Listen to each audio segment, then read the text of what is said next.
I'm Kevin Gale, voice of the Crusaders, and this is Sader Stories, the official podcast of Holy Cross Athletics, presented by UMass Memorial Health. On this very special episode, we celebrate 2024 Holy Cross Varsity Club Athletic Hall of Fame inductee, Paul Pearl. Paul is the all-time winningest coach in Holy Cross men's hockey history. He led the Crusaders to 3 conference titles, 2 trips to the NCAA tournament, and who can forget the biggest upset win in college hockey history against mighty Minnesota back in 2006. Coach Pearl, welcome to Sader Stories, and congratulations on reaching the Hall of Fame. First off, thank you, Kevin. I really appreciate you having me on. And no, thanks for the congratulations on getting to the Hall of Fame. Myself, my wife, who's also a grad, 89, my kids were very humbled by it and certainly grateful. Holy Cross obviously played a huge part in my life and continues to this day, and love it there. So getting something like this is really, really special. Holy Cross has been part of your life dating back to the 1980s. This is never something you think about during your career as a player or a coach. So how did you find out about this Hall of Fame induction for the first time? I was, doing my old man workout, so no more running. I'm on the elliptical, right? You got to save the hips. That's right. And, elasticity is key now. That's what I'm listening to my 80s tunes, and Tony Froyo's number comes up, and I kept going and listened to him, and I couldn't have been more excited. I couldn't believe it. Number one, I really couldn't, and I know a lot of people feign. No, I mean, just a ham and egger from Winthrop, Massachusetts here, right? So that something like this is really special. And so when Tony called, I was ecstatic. And then first thing, called my wife and my kids and my mother, and let them all know. And they were pretty excited too. You're joining some fellow Crusader hockey greats in the Hall of Fame, pioneering head coach Peter Van Buskirk, former NHL defenseman Patrick Risbiller, who played for your teams in the early 2000s. What does it mean to you being honored among these great Crusaders?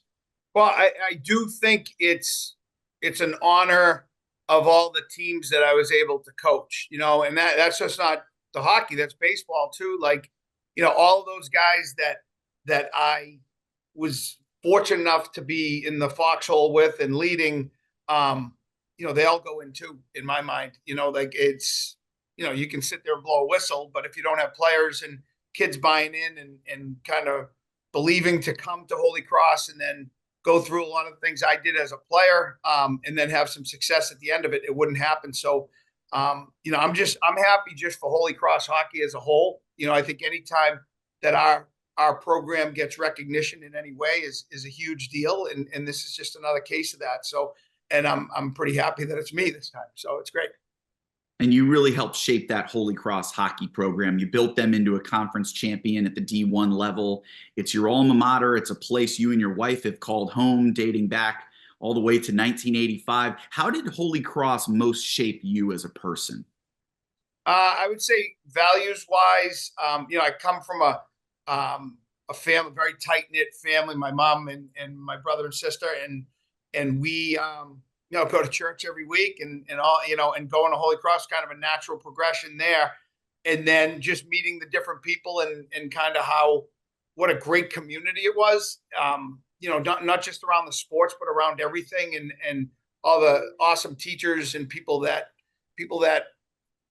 were just there for you every day. Like I obviously I think of Peter Van Buskirk and Coach Whalen and Coach Belrose and all those guys, but also think of like Father Ford and, the different other teachers I had and different people who really were instrumental in so much that went on. And then, all my friends are still my best friends. Like we still have our Holy Cross group chat, text, or whatever you call it. And I'm sure they'll all listen to this and then rip me for a couple of days about things I say. I got to be careful of what I say, but like it's just that whole, like maybe other colleges are like this, but I don't know. The community and just kind of the afterwards, all the things that Holy Cross has meant to me since, it just kind of stays with you and makes it such a great place.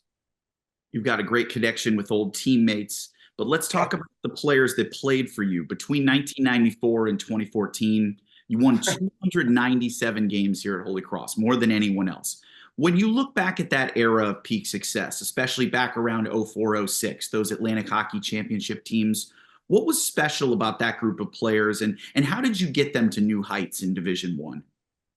Well, I think it all, like any coach who knows what they're doing will tell you, 80% of it is recruiting, right? And then the other 20% is buy-in once they get there. And then again, kids, buying in at Holy Cross then, and I'm sure now, is different than buying in at other schools, because it's not one of those places that's hard to get into. And then once you get there, it's easy. Like, you really have to work, and there's no easy classes. And there's a certain type of kid that really buys into the student athlete element of it all that is exciting if that's what you want, and I think where we worked best was recruiting the right kids, you know what I mean? And yeah, like Tyler McGregor, great hockey player, right? Fantastic hockey player. Probably a better student. You know what I mean? He's pre-med. He's getting a 3.7. He's going, missing practice on Wednesdays to go take his labs, and still coming out and, scoring 25 or 26 goals, whatever he had that year. And Tyler's the name I throw at you because we're going to honor him on 2 Sundays from now, getting his number up to the Raptors. But there's a million other guys like that just either, no one's taking the easy courses. Nobody is skipping the academic side of it. And I feel like that's what makes Holy Cross so special. So, that's something people will say when you're losing, oh, that's a crutch. You know what I mean? But when you win, it makes it that much better, right? So you beat Minnesota and you have 7 pre-meds on your team. They have 11 NHL draft picks. Wow. You know what I mean? So that's the type of thing that I think validates what Holy Cross is all about. You know what I mean? That true kind of student athlete experience. And when you can win doing that, it's awesome. And hey, when you lose, it's awesome too, because you still had kids. Like, some of my favorite teams I coached were the teams that probably won the least, but they still kept working. They hung with me until the end of the year. And then, we went and reevaluated and tried to get better the following season. But, we might have had a year or two, we didn't win a ton of games. We never had a year or two we didn't have a ton of good students, a ton of good kids who were real credits around the campus and, weren't getting in trouble doing stupid stuff. And kids who graduated, I think we maybe I'd have to go back and look, had 3 kids in 19 plus years, 26 if you count baseball, right, that didn't end up graduating from the school. I mean, that's unheard of, right? And that's not me. Maybe I have a small part of that, and my coaching staff has a small part of that, and the athletic department has a small part of that. But that's the type of kids we recruited, right? And those are the kids who really valued going to Holy Cross and what it meant, And so I don't want to wax poetic too much about this, but it is one of the true places in college athletics right now that plays at the Division I level that is still legitimately student athlete, which I think is awesome. Let's take a short break. When we get back, we'll talk with Coach Pearl about that greatest upset in hockey history, plus a championship era at Holy Cross. That's right here on Sader Stories. We are UMass Memorial Health, and innovation is something that defines us, that drives us to discover new ways to provide answers and hope, to provide opportunity and access and equity for everyone, to redefine what medicine can do and how it can heal relentlessly.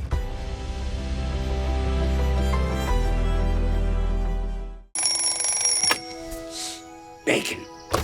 Good morning, everybody. Nothing like the Jersey Mike's morning prep. The sizzling bacon, the slicing of the tomatoes, the bopping of the fresh lettuce. Danny, what are you doing up there? I've been living up here for months. Got a package from Mr. DeVito? Oh, my bacon sniffing horn. Oh, smell that bacon. Oh, wait a minute. Oh, now we're talking. Freshly prepped every morning. It's a Jersey Mike's thing, a sub above. Leadership and excellence. In competition, in the classroom, in the community. For decades, Crusader Athletics has focused on our topmost commitment, elevating every student athlete.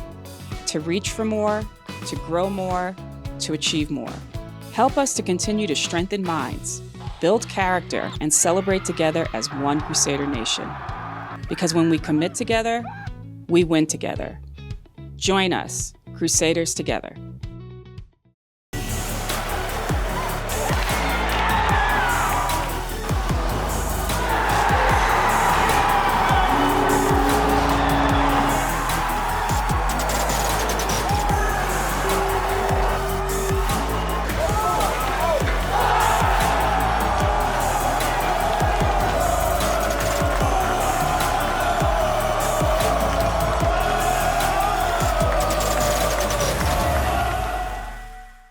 For just the 7th time in program history, Holy Cross men's hockey is playing at the DCU Center in downtown Worcester. On Saturday, November 2nd at 7 p.m., the Crusaders will host the 2023 national champs from Quinnipiac. Tell your family, tell your friends, they won't want to miss helping the Crusaders beat the Bobcats. It's a great night of Division I college hockey in downtown Worcester. Get your tickets to see Holy Cross men's hockey at the DCU Center Saturday, November 2nd at Ticketmaster.com.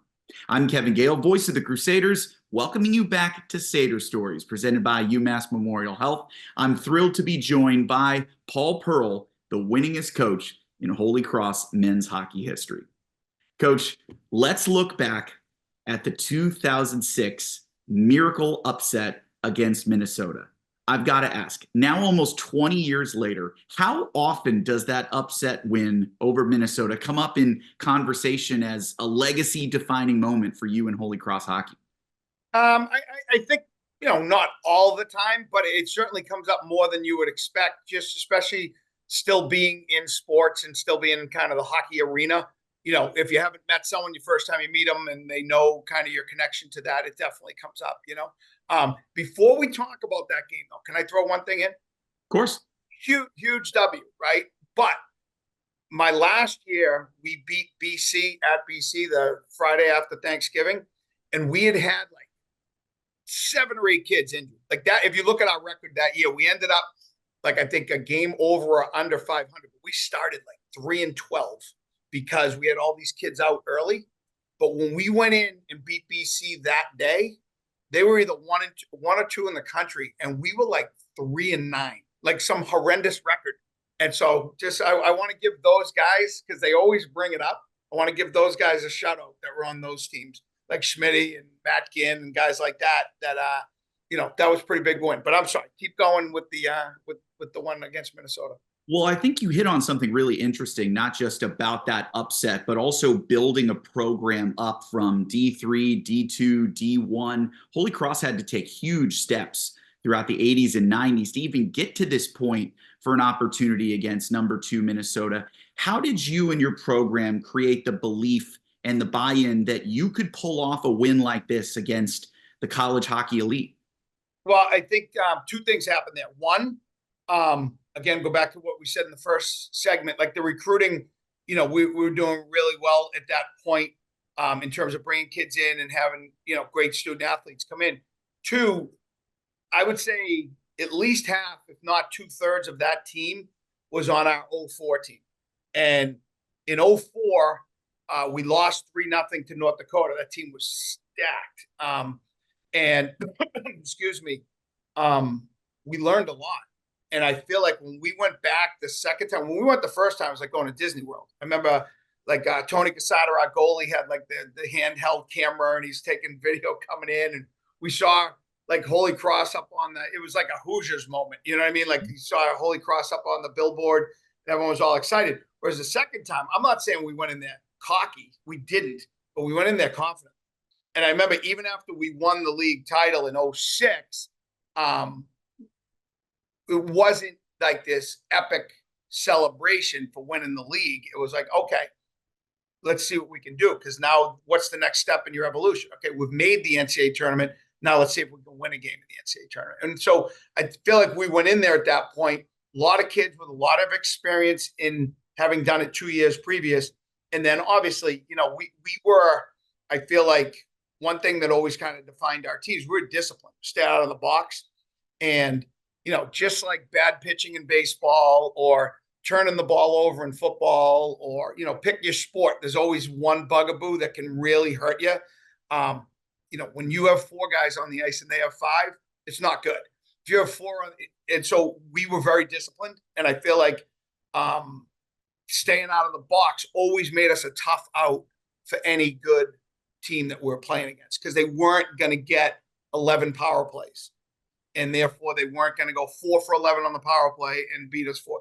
That type of thing, like just mathematically, we tried to be smart about how we played. And that way, staying out of those big. So then you get in against Minnesota or North Dakota or whatever. They got to beat you 5-on-5. They got to go 200 feet. And then obviously we had great goaltending. They have to get it past a really, really good goalie. And then be a little bit more of a counterpunch team. I think that's why we were successful out of league more back then, more than anybody in our league, really, than Air Force. Like we would beat the odd Hockey East team, would knock off some really good teams because, we kind of had that. We had the right game plan, I feel like. And then the second part of that is that season we had beaten Dartmouth twice, right? So Dartmouth was Dartmouth once. They were ECAC champions. We beat RPI twice. They were a very good team in the ECAC. We beat UMass at the beginning of the season. I feel like they might have gone. They went pretty far in the Hockey East play. So we were good. Like we were legitimately good. We were deep. We had a lot of good players. So that wasn't. It was shocking. Listen, Minnesota was really good. But at the same time, we had some underpinnings that you would only know about if you followed Holy Cross, which obviously, like, what is it? I forget the guy's name on the pregame show. His prediction was like 9-0. You know what I mean? So obviously, like, he just didn't know us. He's just like, another team from the Atlantic going to come in and get killed. And we were kind of ready for it. So Tyler McGregor scored that legendary OT game winner. Still one of the greatest student radio calls you'll ever hear. Go check it out on YouTube. Yeah. Tyler's jersey has since been retired at the Hart Center. Now you're joining the Holy Cross Athletic Hall of Fame. How does your connection to that team and those players still continue today? And how often do you get a chance to look back and really enjoy some of those moments? It's funny. It's whenever you kind of get together at an alumni event or something, right? Like everyone's life goes on, right? And so you're coaching somewhere else. So you're an athletic director somewhere else. Like you get caught up in the day to day. So, and those guys get older and then they have kids and then certain things happen. But, it's still pretty special whenever that crew gets together, or any crew that I coach, to tell you the truth. Because, the one thing I love about coaching, right, is nothing better than like winning a road game in that first kind of half hour before everyone puts the headphones in or starts looking at their phone and they're all just jibber jabbering about the game. I love sitting up the front of the bus and just hearing how excited everybody is. That's kind of how it is when those groups get together. Like I'm still the adult in the room to a certain extent, right? And I'm kind of paying attention to the interactions and stuff, and feeling like you had a small part of those guys knowing each other, right? So because you're the one who recruited them and got them there. I mean, that's pretty cool. And so I think those connections kind of always last. And then, just a little bit more publicized when the group that's meeting is the team that knocked off Minnesota. We're going to be coming up on a 20-year anniversary of that team here in the next couple years. So it's amazing how time flies. But I want to go back and look at your start at Holy Cross. It's so rare today seeing a two-sport athlete in college. From 1985 to 1989, you played hockey and baseball, and those seasons really bump up against each other. Why was playing two sports the best choice for you? I think I just love them both to this day. Love football too. I just wasn't good enough. I would have tried to play three if I could have. Like, I just like playing sports. And, during baseball, if it was going well, loved it. If I wasn't hitting well, hockey was my favorite sport during hockey. If it was, you know what I mean? Like it was a good yin and yang for me. It certainly helped me stay focused.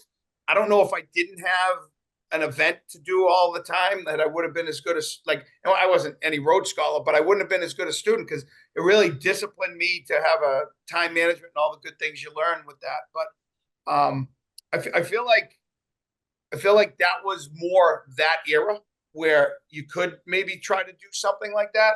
I know looking back, would I have been better in hockey or better in baseball had I given up the other one? I don't think so. I think that I kind of got to the level I could in each. I mean, certainly I think I wouldn't have started every baseball season, 0 for 12 while I'm trying to catch up because hockey just ended, You know what I mean? But like, other than that, like, it was a really good thing. And I feel like too, there was a little bit of cross training there. Like, I don't know what it would be, physiologically, but I think it's good. It helps you to become a better hockey player playing baseball and vice versa. So, it was something that was done probably more then. It still was kind of rare, but I enjoyed it. Loved my teammates on both sides of it. So I was very fortunate when it came to that. And you were pretty good at it too, a two-sport captain in hockey and baseball. Then from 99 to 2001, you coached hockey and baseball for the Crusaders. Well, actually, 95. So I was the assistant coach Right. for the first with Coach Whalen. And then when Coach passed, I took it for 3 years. And Franny O'Brien helped me, and he was a huge help. The funniest thing ever was my first career win as a college baseball coach. I wasn't there. So I was in the playoffs with the hockey team at Quinnipiac, and those guys calling back and forth, but they brought the ball back for me that won the game. So it was crazy time before I had kids. Probably would have been tougher to do.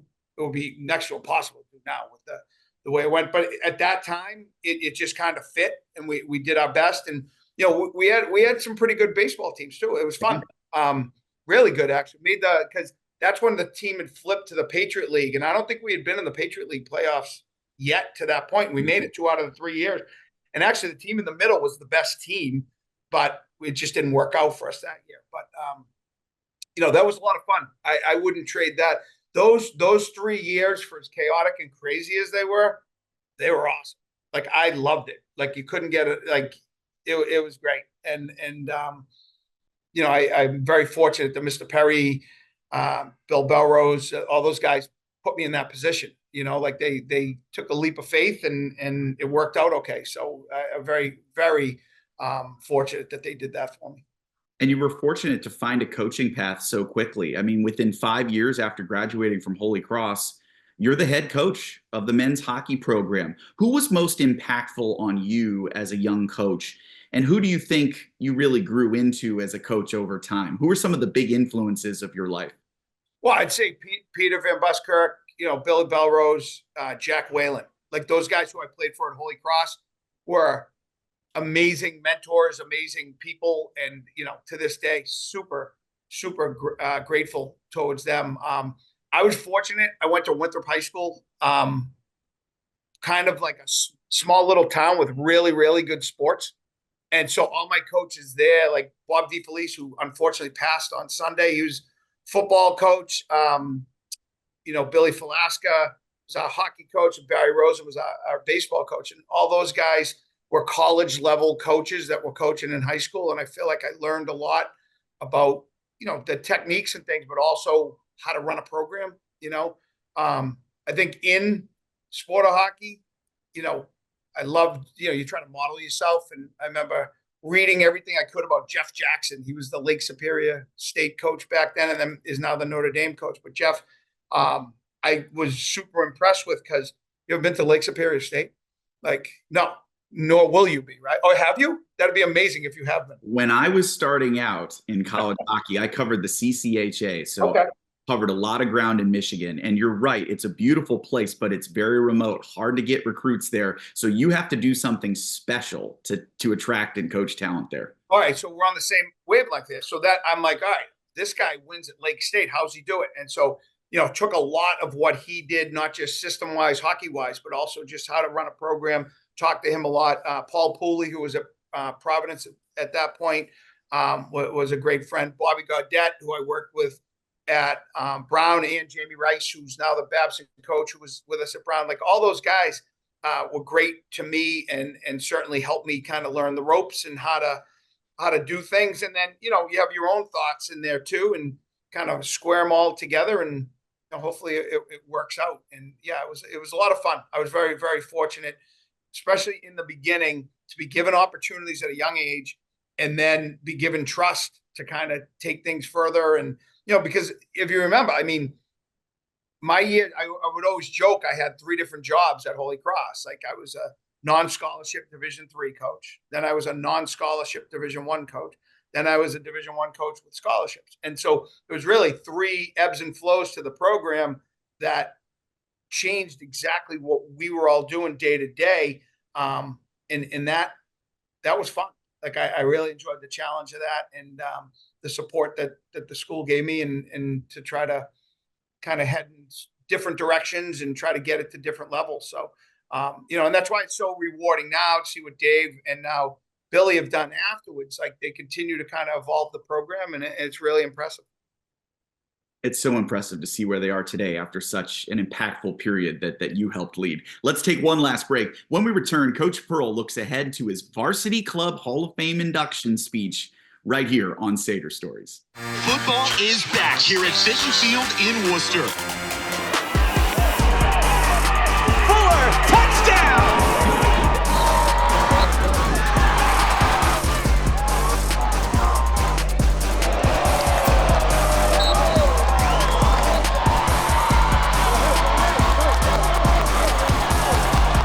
Still on his feet, touchdown!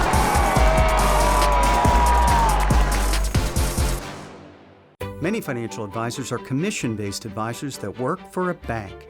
At Car Financial, we work for you. Our primary focus is helping our clients achieve their goals. You worked hard in your career. You've earned your retirement. Now let us show you how to make the most out of what you have. We're here to answer your investment, retirement, income tax, and estate planning questions. Through every stage of life, we're here for you. Call us at Car Financial Group today. Back-to-back trips and Patriot League tournament titles for the College of the Holy Cross.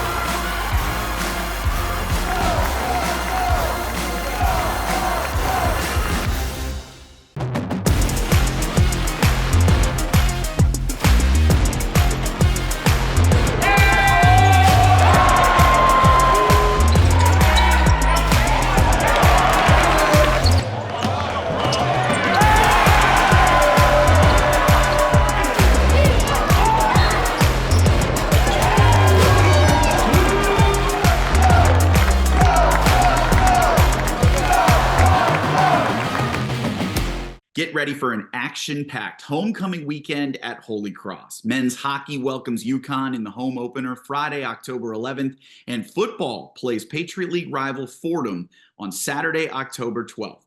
Get your homecoming double play package. You can buy a ticket to both games for one low price of just $25. To take advantage, visit goholycross.com/tickets. I'm Kevin Gale, voice of the Crusaders, and this is Sader Stories, presented by UMass Memorial Health. We're celebrating 2024 Holy Cross Varsity Club Athletic Hall of Famer Paul Pearl from Crusader Men's Hockey. How did you first find your way to Holy Cross? How did the Crusaders land on your radar? So Vinny Arizioni, right, the last three-sport athlete at Holy Cross.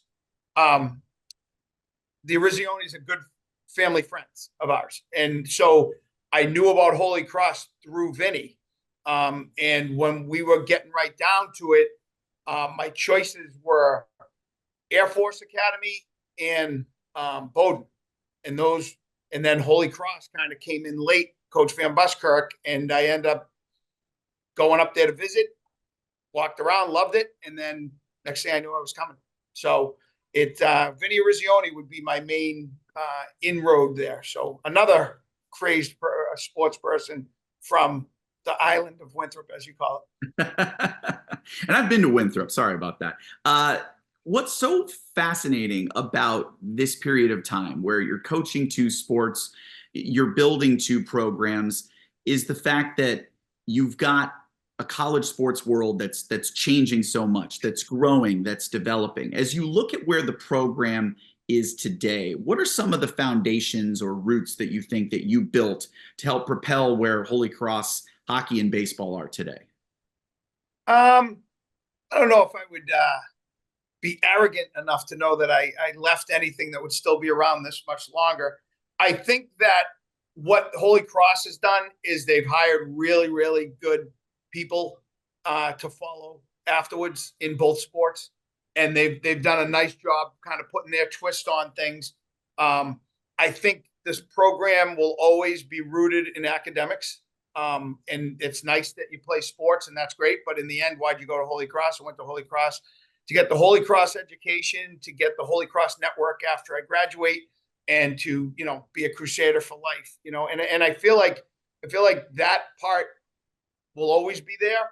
and I played a small part in adding that really means a lot, and like I say, these guys that have come afterwards have done an awesome job of adding and moving things forward. But, at least when we were there, kids really cared. Kids were really into it. They loved being Crusaders. And that's what we always wanted to kind of foster. Now, myself, I married a Holy Cross girl. Both my kids got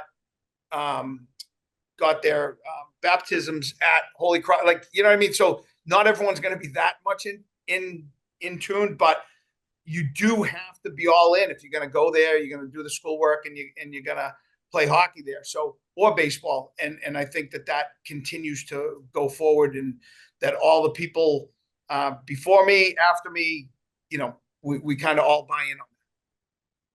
And I'm always amazed how small the college hockey world is, especially up here in the Northeast. Used to share a rink with Roy Sommer when he was coaching in Worcester, and now he's working along with his son and Coach Riga with the men's hockey program. How much can we expect from that program going forward with the foundations that they're building there? And how excited are you to tune in and see Holy Cross hockey building back to that championship caliber in Atlantic hockey? Oh, it's great. And I think they're doing a fantastic job. It's funny you bring up Roy. So the Sommer family is an amazing family as it is. Fortunate enough to coach Cass and get to know the whole family. Roy was coaching, the Worcester AHL affiliates back then. It was the Ice Cats, I believe, in late 90s, early 2000s. They used to practice at our rink, used to steal his drills all the time and use them in ours. I was fortunate enough. He did a video session with me one time showing a lot of the stuff that the Sharks used for their system work and whatnot. So yeah, for the whole crew up there, I know what they go through on a day-to-day basis and how hard they work and how well they're doing and how well thought of they are with our alumni base. So wish nothing but the best for them and just get excited to see their successes. I was fortunate enough to go to the game Saturday night. Unfortunately, they got beat, but the beauty of Holy Cross hockey, right? It's the one sport at the school that you can be playing the number 3 team in the country, in front of a sold out Agganis Arena, and nobody blinks. Like it's not even, it is a big deal. We know it's a big deal, but to the world in general, it's just like, oh, that's another game. Well, when you're somebody who was coaching, at North Adams on a Tuesday night back in 1995, it's a big deal. You know what I mean? Like that whole progression and knowing in a short period of time how far the program has come, I think is a credit to everybody who's ever been part of it. And you can see it in the next couple of weeks, hosting a national champion from 2 years ago. Quinnipiac is coming to DCU. That's a game that Holy Cross can compete in. And then UMass Lowell from Hockey East is coming to the Hart Center. So the proof is in the pudding with the scheduling. Since leaving Holy Cross in 2014, you've stayed active in hockey, coached at BU, Harvard, Cushing Academy. Now you're moving into an administrative role. What's life like as the athletic director at Dexter Southfield in Brookline? It's a little bit of drinking water through a fire hose, right? Like you're learning. This is a completely new job and trying to, I'll put it this way. All the ADs that I've tortured over the years with my questions and my incessant needs, I have a new appreciation for them and what they go through. But we're fortunate. Like Dexter, I know it well. My son's a graduate, and the people here, I know a lot of them, and they're really, really good people. We have an excellent athletic program that goes along with excellent academics, and we put kids into great schools like Holy Cross and other places. And so it's a learning process, a lot of hours, but I like that, and it's fun. And so far, it's been nothing but a really good time, and looking forward to seeing how this evolves. Have you reached out to our athletic director, Kit Hughes, to get some pointers on running a top-notch program? Right. We just exchanged calls and texts yesterday. So I think I'll be talking to him this afternoon. What a great guy, and what a really, really just excellent credit to Holy Cross that they hired him. That was smart. He does a really good job, and smart guy. He's a Bowdoin grad like my son. So he's got to be smart. Right. And looking ahead, I know you mentioned how special this is going to be for your wife, your family, so many deep ties to Holy Cross. As we look to the induction ceremony into the Hall of Fame coming up here in November, what will your emotions be like? And can you give us an idea of who you want to talk about, or what kind of memories you're going to share in your acceptance speech? I walk my dog every night when I get home from work, and I've thought about it a couple of times, and I've gone in like 7 different directions on that.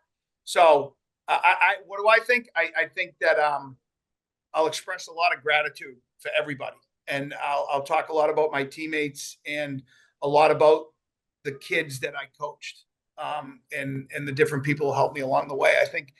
I think also letting all the people in that room know a little bit of the history of Holy Cross hockey versus, what I would consider like the blue blood sports, right? Like football and basketball, and rightfully so. They had such tradition over the years and such a great and continue to be great programs, whereas hockey was kind of the Johnny come lately a little bit. And, now having, be it me or anybody else who gets in and is able to represent the program and get up in front of a bunch of people and talk about the program and what it meant to them, I think that's going to be a great thing. And so I'm really, really looking forward to it.